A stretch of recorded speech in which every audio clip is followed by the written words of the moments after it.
અમદાવાદના સાબરમતી રિવરફ્રન્ટ પર આજે 1 જાન્યુઆરીથી 14માં ઇન્ટરનેશનલ ફ્લાવર શો 2026નો ભવ્ય પ્રારંભ કરાયો છે, જેનું ઉદ્ઘાટન મુખ્યમંત્રી ભૂપેન્દ્ર પટેલના હસ્તે કરવામાં આવ્યું હતું. આ વર્ષે ભારત એક ગાથા થીમ પર આયોજિત આ શોમાં ભારતની પ્રાચીન સંસ્કૃતિથી લઈને આધુનિક સિદ્ધિઓ સુધીની સફરને લાખો રંગબેરંગી ફૂલો દ્વારા જીવંત કરવામાં આવી છે. આ શોનું મુખ્ય આકર્ષણ Guinness book of world record માટે તૈયાર કરવામાં આવેલું 30 મીટરનું ભવ્ય ફૂલ મંડળ અને સરદાર વલ્લભભાઈ પટેલનું વિશ્વનું સૌથી મોટું ફ્લાવર પોર્ટ્રેટ રહેશે. 22 જાન્યુઆરી સુધી ચાલનારા આ મહોત્સવમાં રાષ્ટ્રીય એકતા, પૌરાણિક કથાઓ, ભારતના વિવિધ નૃત્યો અને બાળકો માટેના વિશેષ ઝોન સહિત કુલ 6 ઝોનમાં અદ્ભુત ફૂલોથી બનેલા પ્રકલ્પો મન મોહી લેશે, જેના માટે મ્યુનિસિપલ કોર્પોરેશન દ્વારા ઓનલાઈન અને ઓફલાઈન ટિકિટ તેમજ પાર્કિંગની વિશેષ સુવિધા ઊભી કરવામાં આવી છે. ત્યારે આપને અમદાવાદ મ્યુનિસિપલ કોર્પોરેશન દ્વારા ફ્લાવર શોનું આયોજન કેવું કરવામાં આવ્યું છે અને કેવો છે ફ્લાવર શો તેની સફર કરાવીએ. સીએમ ભૂપેન્દ્ર પટેલ દ્વારા આજે ફ્લાવર શો 2026નું ઉદ્ઘાટન કરવામાં આવ્યું છે. મુખ્યમંત્રી દ્વારા ફ્લાવર શોને નાગરિકો માટે ખુલ્લો મૂકવામાં આવ્યો છે. ઉદ્ઘાટન બાદ તેઓ દ્વારા સમગ્ર ફ્લાવર શોને નિહાળવામાં આવ્યો હતો. મુખ્યમંત્રીની સાથે પ્રભારી મંત્રી ઋષિકેશ પટેલ, રાજ્યકક્ષાના શહેરી વિકાસ મંત્રી દર્શનાબેન વાઘેલા, ભાજપના ધારાસભ્યો, deputy mayor Jatin Patel, standing committee chairman Devang Dani સહિત ભાજપના કોર્પોરેટરો અને મ્યુનિસિપલ કમિશનર સહિતના અધિકારીઓ ઉપસ્થિત રહ્યા હતા. ફ્લાવર શોમાં Guinness book of world record સર્જવામાં આવશે, જેમાં એક મુખ્ય કેન્દ્રબિંદુ રાષ્ટ્રીય એકતાનું પ્રતિકાત્મક ઝોન છે, જેમાં 30 મીટર વ્યાસનું ભવ્ય ફૂલ મંડળ બનાવવામાં આવ્યું છે, જેમાં સરદાર વલ્લભભાઈ પટેલનું વિશ્વનું સૌથી મોટું ફૂલચિત્ર રજૂ કરવામાં આવ્યું છે. ભારતના લોખંડી પુરુષ તરીકે ઓળખાતા સરદાર પટેલના રાષ્ટ્રીય એકતામાં આપેલા યોગદાનને સન્માન આપતી આ પ્રતિકૃતિ ગિનિસ વર્લ્ડ રેકોર્ડ સ્થાપિત કરવા માટે તૈયાર કરવામાં આવી છે. મેયર પ્રતિભા જૈન અને મ્યુનિસિપલ કમિશનર બંછાનિધિ પાનીએ જણાવ્યું હતું કે અમદાવાદ મ્યુનિસિપલ કોર્પોરેશન દ્વારા આયોજિત 14મો ઇન્ટરનેશનલ ફ્લાવર શો 2026 આ વર્ષે ભારતની સમૃદ્ધ, વૈવિધ્યસભર અને ગૌરવસભર સંસ્કૃતિને રજૂ કરતો એક અનોખો અને ભવ્ય ઉત્સવ બનવા જઈ રહ્યો છે. ભારત એક ગાથા થીમ હેઠળ આયોજિત આ ફ્લાવર શો 1 જાન્યુઆરી 2026થી 22 જાન્યુઆરી 2026 દરમિયાન સાબરમતી રિવરફ્રન્ટ ખાતે આવેલા ફ્લાવર ગાર્ડન તેમજ ઇવેન્ટ સેન્ટર પાલડી યોજાશે. મુખ્યમંત્રી દ્વારા ફ્લાવર શોનું ઉદ્ઘાટન કરી સ્ત્રી સશક્તિકરણની થીમ પર તૈયાર કરવામાં આવેલા સ્કલ્પચરનું પણ અનાવરણ કરાશે. આ ફ્લાવર શો માત્ર ફૂલોનું પ્રદર્શન નહીં, પરંતુ ભારતની પ્રાચીન પરંપરાથી લઈ આધુનિક પ્રગતિ સુધીની યાત્રાનું જીવંત અને કલાત્મક દ્રશ્ય પણ રજૂ કરશે. ભારત એક ગાથા થીમ હેઠળ આ ફ્લાવર શોમાં ભારતની પ્રાચીન સંસ્કૃતિથી લઈ આધુનિક વિકાસ સુધીની સમગ્ર યાત્રાને એક જીવંત અને કલાત્મક વાર્તા તરીકે પરિકલ્પિત કરવામાં આવે છે, જેમાં ફૂલ, કલા અને કલ્પનાના સંગમથી ભારતના ઇતિહાસ, સંસ્કૃતિ, સિદ્ધિઓ અને ભાવનાઓને એક જ મંચ પર રજૂ કરવામાં આવશે. પ્રદર્શનના વિવિધ ઝોન ભારતના અલગ અલગ આયામોને ઉજાગર કરશે, જેમાં પ્રાચીન જ્ઞાન, ઉત્સવોનો ઉલ્લાસ, કલાત્મક તેજસ્વીતા અને આધુનિક વિકાસની ગાથા સામેલ હશે. મુલાકાતીઓ એક ઝોનમાંથી બીજા ઝોનમાં આગળ વધતા ભારતની સમયયાત્રાનો અનુભવ કરશે અને એકતામાં વિવિધતાની ભાવનાને નજીકથી અનુભવી શકશે. ફ્લાવર શોની યાત્રા ભવ્ય પ્રવેશદ્વારથી શરૂ થશે, જ્યાં 2 વિશાળ ફૂલોના સિંહો મુલાકાતીઓનું સ્વાગત કરશે. આ સિંહો ભારતની હિંમત, ગૌરવ અને અડગ આત્માનું પ્રતીક બની રહેશે. પ્રવેશ ઝોનમાં કમળના ફાઉન્ટેન દ્વારા રાષ્ટ્રીય ગૌરવને ફૂલોથી સજાવી રજૂ કરવામાં આવશે, જે સમગ્ર પ્રદર્શનના થીમને અનુરૂપ ગૌરવસભર વાતાવરણ સર્જશે.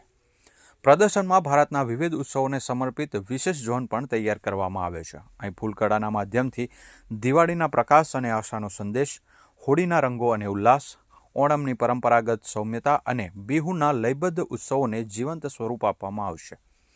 આ ઝોન ભારતની સાંસ્કૃતિક વિવિધતાને ઉજાગર કરી એકતાની ભાવનાને વધુ મજબૂત બનાવશે. તે સાથે જ બાળકો માટે વિશેષ રંગીન અને આનંદમય ઝોન પણ તૈયાર કરવામાં આવ્યો છે, જ્યાં કાર્ટૂન પાત્રો દ્વારા બાળકો માટે મનોરંજન અને કલ્પનાનું વિશ્વ સર્જવામાં આવશે. ભારતની પૌરાણિક ધરોહરને રજૂ કરતો શાશ્વત ભારત ઝોન પણ ફ્લાવર શોનું મુખ્ય આકર્ષણ બનશે. આ આધ્યાત્મિક રીતે સમૃદ્ધ ઝોનમાં સમુદ્ર મંથન, ગીતાસાર, ગોવર્ધન લીલા, ગંગા અવતરણ અને રામસેતુ જેવા પૌરાણિક પ્રસંગોને ફૂલોના શિલ્પો દ્વારા કલાત્મક રીતે પુનઃરચિત કરવામાં આવશે, જે મુલાકાતીઓને ભારતની પ્રાચીન સાંસ્કૃતિક કથાઓ સાથે ફરી જોડશે. આ સાથે ભારતીય શાસ્ત્રીય અને લોકનૃત્ય પરંપરાઓને સમર્પિત ઝોનમાં કુચીપુડી, ભાંગડા, ગરબા અને કથકલી જેવા નૃત્ય સ્વરૂપોની સૌમ્યતા રજૂ થશે. આ ઝોનના કેન્દ્રમાં ભગવાન નટરાજનું ભવ્ય પ્રતિનિધિત્વ રહેશે, જે ભારતની કલાત્મક સમૃદ્ધિ, પરંપરાની સતતતા અને તાલની સર્વવ્યાપી ભાષાનું પ્રતીક બની રહેશે. ફૂલોના માધ્યમથી દેશની હાઈ સ્પીડ રેલ, નવીનીકરણીય ઉર્જા, સ્પોર્ટ ક્ષેત્રની સિદ્ધિઓ, અંતરિક્ષ ટેકનોલોજી અને શિક્ષણ ક્ષેત્રમાં પ્રાપ્ત થયેલી ઉત્તમતાને રજૂ કરશે. આ ઝોન ભારતના વારસા અને ભવિષ્યમુખી નવીનતાના સંતુલિત વિકાસની શક્તિશાળી ગાથા રજૂ કરશે. અમદાવાદ મ્યુનિસિપલ કોર્પોરેશન દ્વારા ફ્લાવર શો 2026 અંતર્ગત સાબરમતી રિવરફ્રન્ટ પર ઇવેન્ટ ગ્રાઉન્ડમાં ડિસ્પ્લે માટે લગાવવામાં આવેલા સિઝનલ પ્લાન્ટ્સની જાળવણી માટે દર વર્ષની જેમ ટ્રેક્ટર કે પાઇપ જેવી પરંપરાગત વોટરિંગ પદ્ધતિના બદલે 10,524 સ્ક્વેર મીટર એરિયામાં સ્પ્રિંકલિંગ ઇરિગેશન નેટવર્ક સિસ્ટમ લગાવવામાં આવી છે. ફ્લાવર શોમાં Bank of Baroda, Arvind Smart Space, Reliance Industries, Adani Enterprise ઔદ્યોગિક ગૃહો દ્વારા વિવિધ ઝોનને સ્પોન્સર કરવામાં આવ્યા છે. ફ્લાવર શોની પ્રવેશ ફી સોમવારથી શુક્રવાર સુધી 12 વર્ષથી ઉપરના મુલાકાતીઓ માટે ₹80 તથા શનિવાર, રવિવાર તેમજ જાહેર રજાના દિવસે ₹100 રહેશે. વધુમાં તમામ પ્રકારના દિવ્યાંગો, સૈનિકો, 12 વર્ષ તથા નીચેની વયના બાળકો તથા અમદાવાદ મ્યુનિસિપલ કોર્પોરેશન હસ્તકની શાળાના બાળકો માટે તમામ દિવસોએ નિઃશુલ્ક પ્રવેશ રહેશે. એએમસી સિવાયની સ્કૂલના બાળકો માટે સોમવારથી શુક્રવાર સવારે 9 થી 1 સુધી ₹10 રહેશે અને મુલાકાતીઓ માટે સવારે 8 થી 9 તેમજ રાત્રે 10 થી 11 સુધી પ્રાઇમ ટાઈમ સ્લોટમાં ટિકિટ ₹500 રહેશે. મ્યુનિસિપલ કોર્પોરેશન દ્વારા ઓનલાઈન ટિકિટની વ્યવસ્થા પણ કરવામાં આવી છે, જેના માટે QR કોડ જાહેર કરવામાં આવે છે, જે સ્કેન કરી વિગતો ભરી ઓનલાઈન પેમેન્ટ બાદ ટિકિટ મેળવી શકાશે, જે ટિકિટ બતાવીને ફ્લાવર શોમાં પ્રવેશ મેળવી શકાશે. મ્યુનિસિપલ કોર્પોરેશન દ્વારા ઓફલાઈન અને ઓનલાઈન એમ બંને ટિકિટો લોકો મેળવી શકે તે મુજબ વ્યવસ્થા કરવામાં આવી છે. સાબરમતી રિવરફ્રન્ટની સામેના ભાગે ખુલ્લા પ્લોટમાં ટિકિટ બારી બનાવવામાં આવી છે, જ્યાંથી લોકો ફિઝિકલ ટિકિટ મેળવીને ફ્લાવર શોમાં પ્રવેશ મેળવી શકે છે. મ્યુનિસિપલ કોર્પોરેશન દ્વારા QR કોડ જાહેર કરવામાં આવે છે, જે કોડ સ્કેન કરતાની સાથે પેજ ખુલશે,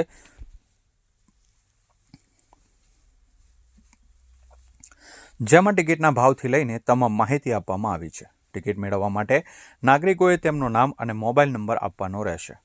ત્યારબાદ ફ્લાવર શોમાં જવા માટે અને અટલ બ્રિજ તેમજ ફ્લાવર શો એમ બંને ઓપ્શન આપવામાં આવેલા છે, જેમાંથી લોકોને જ્યાં જવું હોય તે સિલેક્ટ કરી અને તેનું ઓનલાઈન પેમેન્ટ કરવાનું રહેશે.